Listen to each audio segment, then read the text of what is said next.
नमस्कार। कैसे हैं आप लोग। आज हम लोग मैथमेटिक्स में चैप्टर 2 बहुपद बहुपद का एक्सरसाइज 2.1 कंप्लीट करने वाले हैं। इसके पहले हम लोग 2.1 कंप्लीट कर दिए, 2.2 आज होगा। ठीक है, तो हमने कोशिश की है कि 2.1 में कुछ चीज़ें हैं जो जैसे ग्राफ है। अब ग्राफ बताना तो अपनी क्लास में ही ठीक से हो सकता है। ठीक है, तो हम कोशिश करेंगे कि आपको क्लास में हम ग्राफ बता दें, लेकिन यहाँ हमने बहुत छोटे से में आपको पूरी एक्सरसाइज बताने का प्रयास किया था और शायद आपको समझ में आया भी होगा। कुछ लोग हमें होमवर्क करके दिखाए भी हैं, लेकिन कुछ लोग नहीं दिखाए हैं, है ना। वैसे भी पढ़ रहे हैं, यही क्या अच्छा है, कम से कम पढ़ तो रहे ही हैं। ठीक है, लेकिन कोशिश करते रहिए। कुछ जगह नेटवर्क की समस्या भी है ना, लेकिन कोशिश करते रहिए कि लगातार पढ़ाई चलती रहे, उसमें बाधाएं ना आए।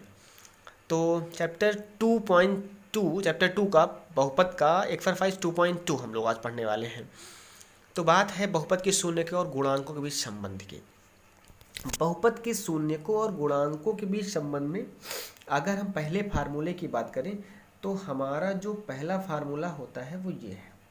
अगर कोई बहुपद है जिसमें एक घात, जरा जरा जरा समझना, एक घात के लिए अगर बात आए तो एक घात के लिए जो संबंध होगा उसके गुणांकों के बीच में जो संबंध होगा वो क्या होगा, शून्यक ही होता है। ये शून्यक मतलब x की वैल्यू, तो जो शून्यक होगा वो क्या होगा, -b/। अब ये b होगा क्या, जरा देखते हैं।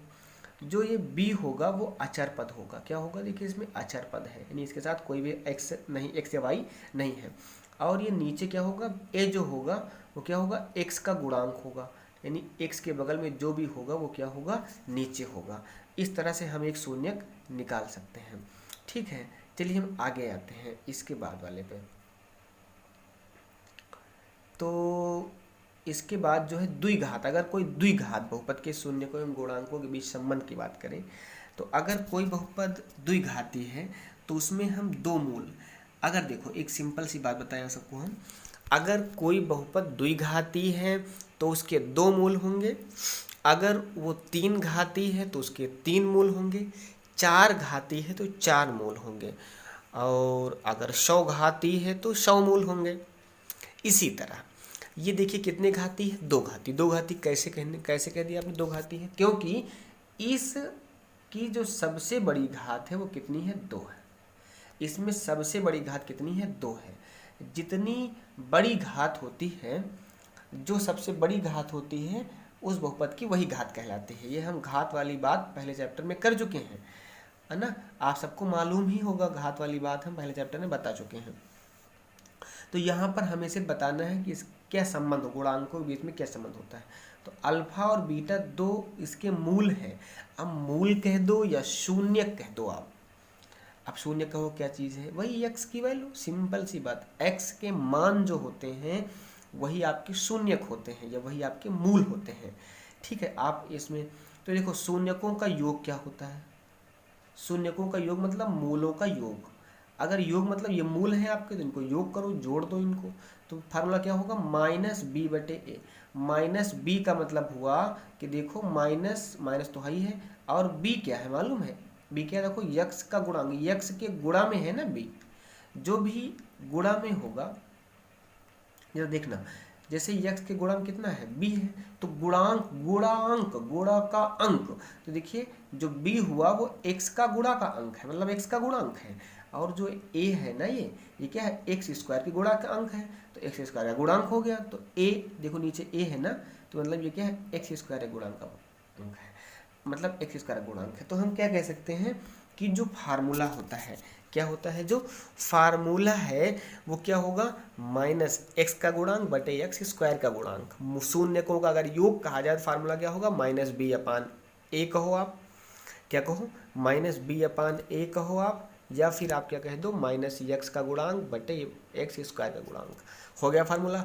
अगर हम शून्यकों के गुणनफल की बात कहें कि इनके अगर मूलों गुणनफल किया जाए तो क्या होगा, तो देखो जो मूल हैं उनका गुणनफल क्या होगा, अल्फा इंटू बीटा, दोनों गुणा कर दो, सिंपल है, दो ही मूल अल्फा और बीटा है, दोनों गुणा करो, कितना फार्मूला आएगा, c/a आ जाएगा।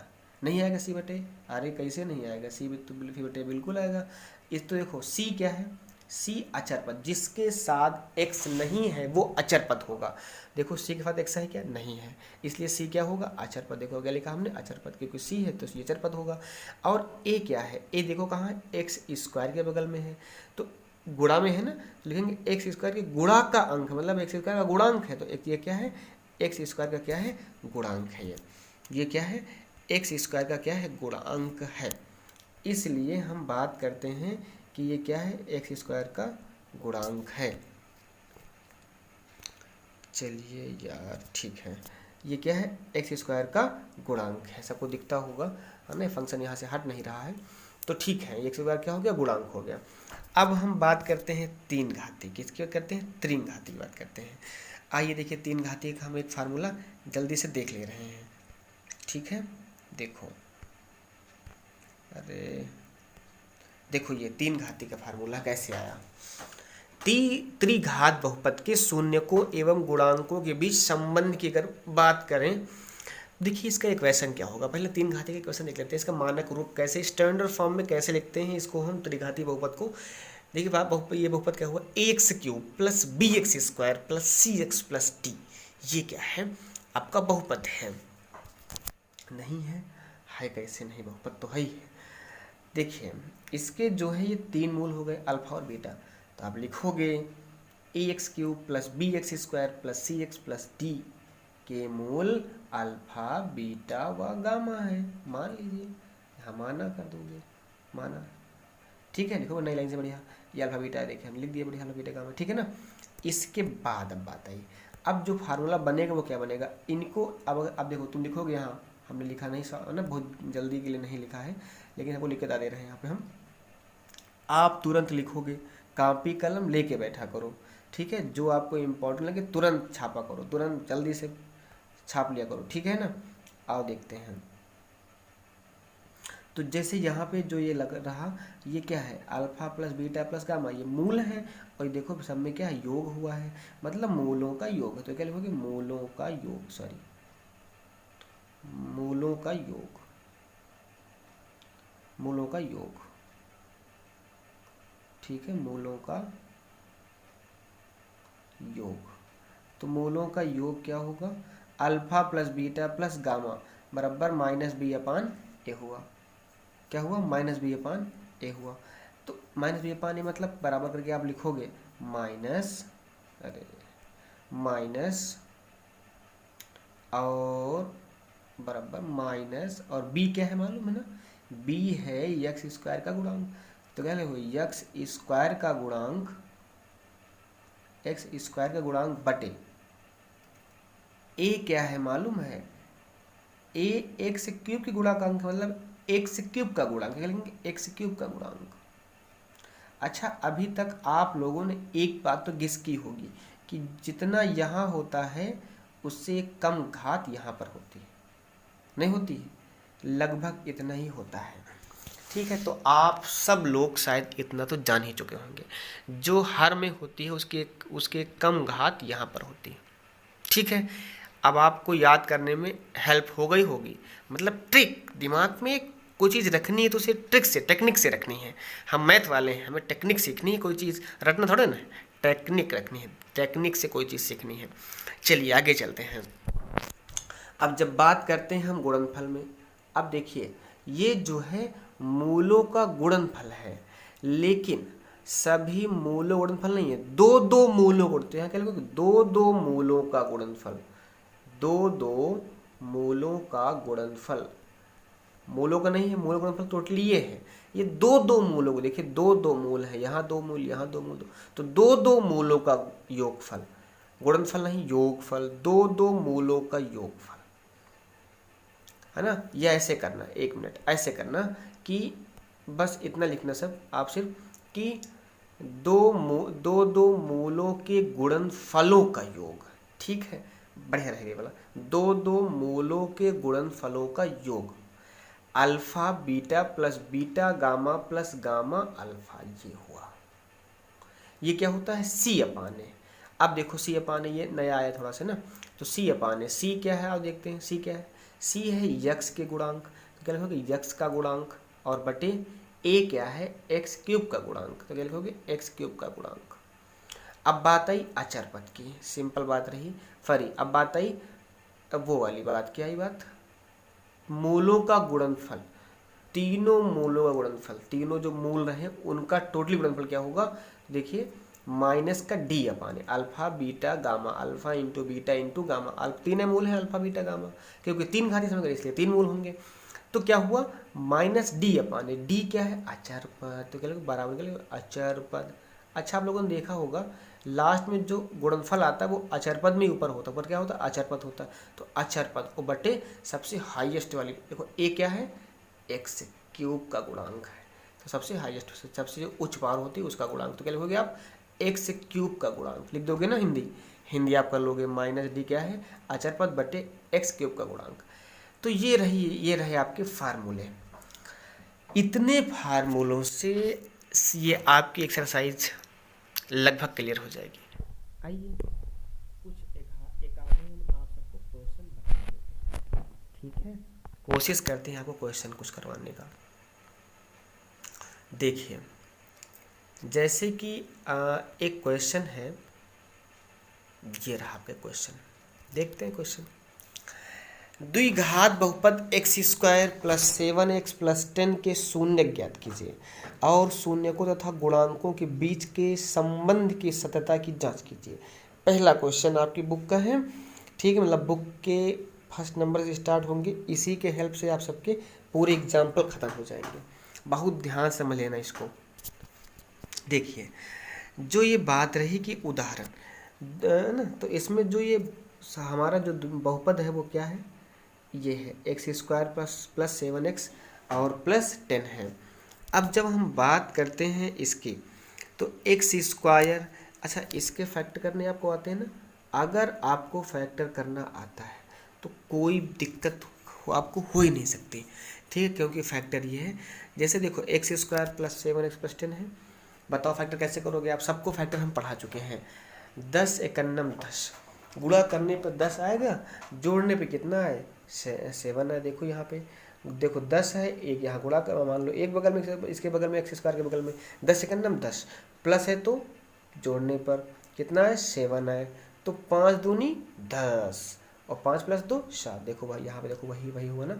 तो फैक्टर करने, फैक्टर क्या आएगा, x प्लस 5 x प्लस 2 आ गया। फैक्टर करके देखो कॉपी में आ रहा कि नहीं आ रहा, आ गया होगा ना। आओ देखो इसके बाद आ गया x square plus 7x plus 10 का मान शून्य है। अगर इसका मान शून्य होगा, कब होगा शून्य, क्योंकि इसके फैक्टर ये हैं, तो बताइए ये पूरा मान, ये जो आपकी वैल्यू है, ये जो वैल्यू है पूरी शून्य कब होगी, या तो ये शून्य हो जाए या तो ये शून्य हो जाए, फिर दोनों शून्य हो जाए। देखो तो पहले जब x प्लस 5 इक्वल टू 0 हो जाए या फिर x प्लस 2 इक्वल टू 0, यानी या तो ये 0 हो जाए या तो ये 0 हो जाए। तो देखो x प्लस 5 इक्वल टू हमने 0 कर दिया है, या फिर देखो इसमें क्या लगा, या लगा है, या फिर x प्लस 2 इक्वल टू 0 हो जाए, कोई एक चीज़ 0 हो ही जाए। आइए देखते हैं, अर्थात जब x बड़ा, देखो जब ये 0 हो जाएगा तो 5 उधर जाएगा, माइनस में हो जाएगा, देखो क्या हुआ, -5 आ गया, इधर प्लस, इधर 5 काहे में है, प्लस में, उधर 5 काहे में जाएगा, माइनस में, कितना हुआ x इक्वल टू -5, यहाँ पे 2 काहे में प्लस, वहाँ 2 काहे में जाएगा माइनस में, x इक्वल टू कितना आ गया -2 आ गया। अब इसलिए x square plus 7x plus 10 के शून्य कितने आ गए, 2 शून्य, देखो 2 शून्य आ गए, कितने आ गए, ये एक x का मान, देखो हमने कहा था ना कि शून्य का मतलब क्या होता है, x की वैल्यू, सिंपल बात है। शून्य, अगर शून्य निकालने को कहें तो आपके दिमाग सिर्फ क्या घूमे, x की वैल्यू, x की वैल्यू, x की वैल्यू, ठीक है। जब भी शून्य निकालने को कहें तो आपके दिमाग में सिर्फ x की वैल्यू नाचनी चाहिए, दिमाग में एकदम स्टैंडर्ड फॉर्म में x की वैल्यू बस आपको निकालनी है। शून्य कह दें, मूल कह दें, रूट्स कह दें, अंग्रेजी में रूट बोलते हैं मूल को, ठीक है, तो बस शून्य को जीरोस कहते हैं अंग्रेजी में। तो जो भी कहें आप, हम लोग देसी आदमी, गांव के आदमी सब देसी में ही सोचते हैं, हिंदी में ही सोचते हैं, हिंदी में ही खाते हैं, हिंदी में ही पीते, तो आप हिंदी में से समझो, हिंदी में याद रखो दिमाग में, ठीक है ना। तो कितना हुआ, x इक्वल टू 5 हुआ, x इक्वल टू -2, 2 शून्य आ गए, नहीं आ गए शून्य, आ गए, मतलब x की वैल्यू हुई थी, यही हमारे क्या हो गए, देखो तो हमने क्या लिख दिया, ये देखो क्या हो गए, शून्य हो गए, क्या हो गए, ये शून्य हो गए हमारे, ये हमारे क्या है, देखो शून्य हो गए। अब इसके बाद शून्यकों का योग जब निकाल लो कहें, चेक कर रहे हैं हम लोग। देखो कैसे चेक करते हैं। अब जब शून्यकों की बात आई, देखो शून्यकों को योग मतलब देखो ये दोनों शून्य का है, इनको जोड़ दो, -5 और -2 कितना हो गया, -7 आ गया, क्योंकि -5 और प्लस माइनस माइनस -2 हो जाएगा। माइनस ये भी माइनस माइनस क्या होते हैं, जुड़ जाते हैं ना। जब दो संख्याओं के चिन्ह एक जैसे दोनों जुड़ जाते हैं तो -5 -2 कितना आ गया, -7 आ गया। -7 देखो बटे में 1 मान लो। अब देखो माइनस हो गया और 7 क्या है, देखो जरा यहाँ 7 क्या है, यक्स का गुणांक है। देखो यक्स के बदल में ना हमें क्या लिख दिया, यक्स का गुणांक, तो क्या हो गया माइनस यक्स का गुणांक। अब देखो और एक क्या था, देखो एक क्या यहाँ पे, एक क्या है, यक्स स्क्वायर बोल, देखो एक है ना, तो क्या होगा यक्स स्क्वायर का गुणांक हो जाएगा एक। देखो देखो यहाँ एक था ना, तो क्या हो गया एक्स स्क्वायर का गुणांक हो जाएगा। मतलब जो फार्मूला बना क्या बना, माइनस एक्स का गुणांक बटे एक्स स्क्वायर गुणांक, यही तो क्या होता है, मूलों का योगफल का फार्मूला होता है, नहीं होता। तो मतलब शून्यकों का योग, तो जो शून्यकों का योग आया वो देखो फार्मूला आ गया ना, मतलब प्रूफ हो गया ये कि हाँ ये ऐसा फार्मूला होगा। मतलब मूलों का योग जब करेंगे तो फार्मूला ये अपने आप बन जाएगा। आगे बात करते हैं शून्य का गुणनफल। अगर हम शून्यकों के गुणनफल की बात करें, ठीक है ना, शून्यकों के गुणनफल से कोई चीज़ करें तो देखो कैसे होगा। अगर हम शून्य, एक मिनट यार, एक मिनट, ये इधर रहा, ठीक है। अब अगर हम शून्यकों के गुणनफल की, देखो हमने दोनों शून्य क्या कर दिया, गुणा कर दिया, -5 -2 गुणा कर दो, -5 -2 कितना हुआ, -10 हुआ, और 10 तो ही है, हो गया +10 हो गया, माइनस माइनस प्लस होता है ना, +10 हो गया। 10 में से हमने क्या मान लिया, एक, देखो मान लिया, क्या मान लिया हमने, एक मान लिया। एक मानने के बाद 10 क्या है, देखो जरा 10 क्या है यहाँ पे, अचर पद। कोई चीज़ इसमें x नहीं ना तो अचर पद होगा, तो हमने क्या लिखा, देखो अचर पद लिख दिया। क्या लिख दिया हमने, अचर पद। अब यहाँ हम डार्क नहीं कर सकते, ठीक है ना, आपको लिखा नहीं पड़ेगा फिर। तो अचर पद हो गया बटे, देखो नीचे एक था और एक, बताओ एक क्या है यहाँ पे, एक क्या है, एक एक्स स्क्वायर के बगल में कुछ नहीं तो एक मान लो, तो एक क्या है, एक्स स्क्वायर का गुणांक है, तो हमने क्या लिख दिया, एक्स स्क्वायर का गुणांक लिख दिया। यहाँ पे कोई दिक्कत हुई तो ये आपका जांच भी हो गया कि संबंध की सत्यता की जांच हो चुकी है। लिख दोगे कि संबंध ये क्या है, संबंध की, यहाँ लिखोगे, इस जगह लिखोगे संबंध की सत्यता की जांच, ठीक है, हेडिंग डाल के तब ये काम करोगे, ठीक है। संबंध के सत्यता की जांच थोड़ा सा और अच्छा हो जाएगा आप सबके लिए, ठीक है। तो शायद सबको सवाल समझ में आया होगा, है ना, हमने प्रयास किया सबको समझ में आया। वीडियो बहुत लंबा हो रहा है, नहीं तो हम समझा देते आप सबको। लगभग 20 मिनट का वीडियो हो रहा है, बैटरी भी लो हो रही है। चलिए ठीक है, आप लोग कोशिश करते रहिए, पढ़ते रहिए। और आप लोग एक थोड़ा गलत करते हैं, आप लोग होमवर्क, कुछ लोग तो भेजते हैं, लेकिन कुछ लोग होमवर्क अपना जो पिछला हमने कहा, सब लोग अपना होमवर्क करते रहिए और हमें दिखाते रहिए, भेजते रहिए कम से कम, है ना। हाँ, मेन चीज़ बताओ, हम इतना मेहनत करते हैं, रात में इतनी समय पर 1 बज रहा है। सबको टाइम अभी वीडियो में दिख ही रहा होगा, 51 मिनट बाकी है 1 बजने में। बना रहे हैं अभी 1-2 वीडियो और बनाने हैं, आपका फिजिक्स का हो सकता बनाए या फिर इंटर बनाने हैं अभी वीडियो, क्योंकि शांत माहौल होता है तभी बनाते हैं। रात में नहीं आवाज़ आए तो रात में जग के आप सबके लिए इतना कर सकते हैं कम से कम, तो आपका तो फ़र्ज़ है कि कम से कम होमवर्क करके हमें आप दिखा सकें। आप लोग दिखाएं होमवर्क, थोड़ा अच्छा लगता है, हम भी समझे कि हाँ आप लोग कम से कम पढ़ रहे हैं, लगातार काम कर रहे हैं। कुछ बच्चे तो बिल्कुल भी नहीं कुछ भेज रहे हैं, ये गलत बात है ना। लगातार पढ़ते रहिए जो भी चीज़ें हैं, है ना। अगर हम मेहनत कर रहे हैं तो आपका भी फर्ज है कि आप मेहनत करें, थोड़ा सा भी मेहनत करें। चलिए ठीक है, वीडियो बहुत लंबा हो रहा है और बस ठीक है, थैंक यू।